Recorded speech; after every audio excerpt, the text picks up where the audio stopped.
Troisième document, hyper important aussi, c'est le registre de traitement. Ce registre de traitement, il vise aussi à répondre à une obligation RGPD.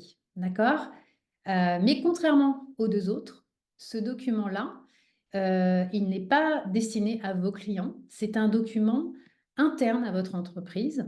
Donc, une fois que vous l'avez, vous le conservez précieusement et puis vous devrez le communiquer à la CNIL.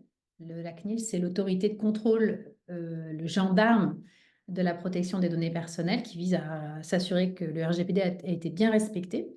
Si la CNIL vient vous contrôler, eh bien, elle vous demandera en fait de lui communiquer votre registre, d'accord?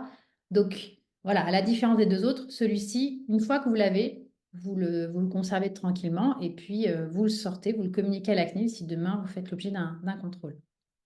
Alors, ce troisième document, qu'est-ce que c'est? Qu'est-ce que c'est qu'un registre de traitement?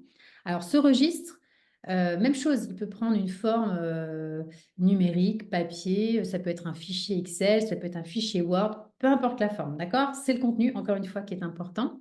Ce registre, il vise à recenser, faire une cartographie d'une certaine manière des différents traitements collecte, stockage, enregistrement, transfert, etc., les différents traitements que vous faites sur des données personnelles au niveau de votre entreprise. D'accord? Donc, c'est évidemment les traitements que vous faites des données de vos clients, mais pas uniquement. Ça va être vraiment, on va faire un recensement 360 au niveau de votre entreprise. Je fais des traitements à l'égard de mes clients, donc je vais les recenser dans ce registre. Je ne vais pas mettre le nom de mes clients, je vais recenser les types de traitements de données personnelles que je fais à l'égard de mes clients. Autre traitement que vous pouvez recenser, si demain, si vous avez des salariés, eh bien, vous allez collecter les données de vos salariés. D'accord? Le RGPD ne concerne pas uniquement vos clients. D'accord? Vos salariés sont aussi des personnes dont vous collectez les données.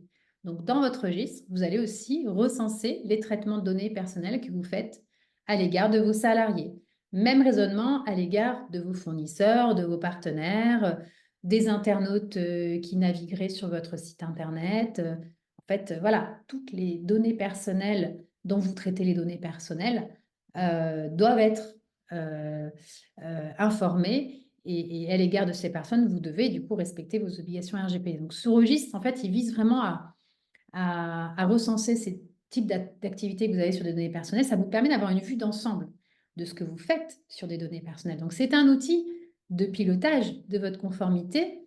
Et demain, si vous avez un contrôle, eh bien, vous pourrez démontrer, hein, enfin en tout cas, vous aurez le premier, c'est pas le seul document, parce qu'il y aura aussi la politique d'information sur les données personnelles, mais cet autre document vous permet vraiment de démontrer votre conformité au RGPD.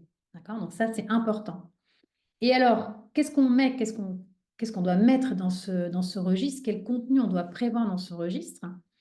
Alors, quand on est professionnel du bien-être, quand on est un praticien du bien-être, dans ce registre, on doit indiquer les traitements qui sont non occasionnels. Donc, en fait, tous les traitements que vous faites sur des données personnelles de manière régulière, d'accord? Je gère mes agendas de clients, mes rendez-vous clients, je fais un peu de prospection commerciale, je sais pas, je collecte des données via mon site, j'interagis avec des gens sur les réseaux sociaux. En fait, voilà, l'idée, c'est de pouvoir recenser dans ce registre les traitements non occasionnels que vous réalisez.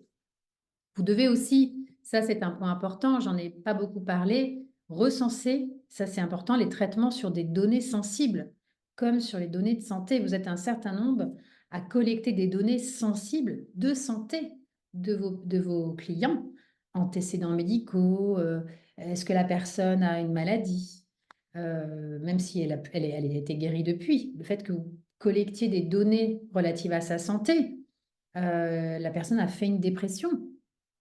C'est une information de santé. D'accord? C'est pas que la santé physique, c'est aussi la santé mentale de la personne, psychologique. Donc, toute information sur la santé au sens large que vous collectez, eh bien, il faut se dire que vous collectez des données sensibles.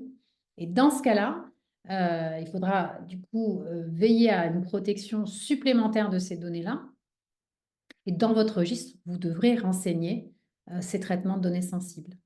Vous devrez aussi, je vais un peu plus loin, renseigner les traitements susceptibles de comporter un risque pour les droits et libertés des personnes.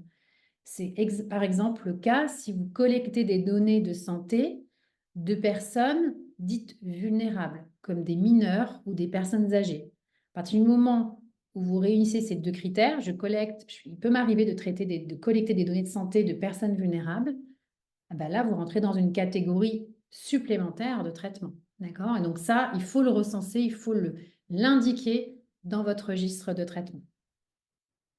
Et donc, dans votre registre de traitement, du coup, il va falloir pour chaque type d'activité de traitement indiquer combien de temps je conserve les données, quel type de données personnelles je collecte. Est-ce que c'est des données d'identification? Est-ce que c'est des données relatives à la situation familiale de la personne?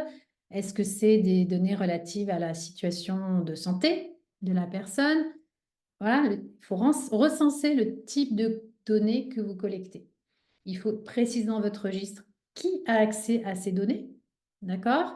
Donc, par exemple, pour ceux qui utilisent, Élodie nous expliquera, je crois qu'on parlera de Jupiter, la solution qu'a mis au point Élodie tout à l'heure.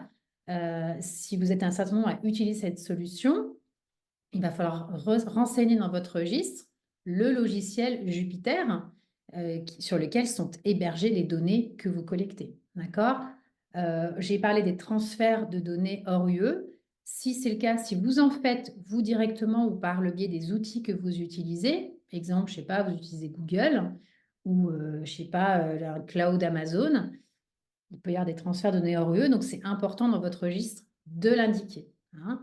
Donc voilà, il va falloir aussi recenser les mesures de sécurité que vous avez mis en place pour protéger les données, les mesures de sécurité de vos locaux, peut-être aussi les mesures de sécurité que vous avez mis en place pour protéger votre serveur informatique, votre réseau, vos mots de passe. Voilà, donc c'est vraiment ce registre, il est hyper important parce que c'est l'outil vraiment qui vous permet de piloter votre conformité RGPD.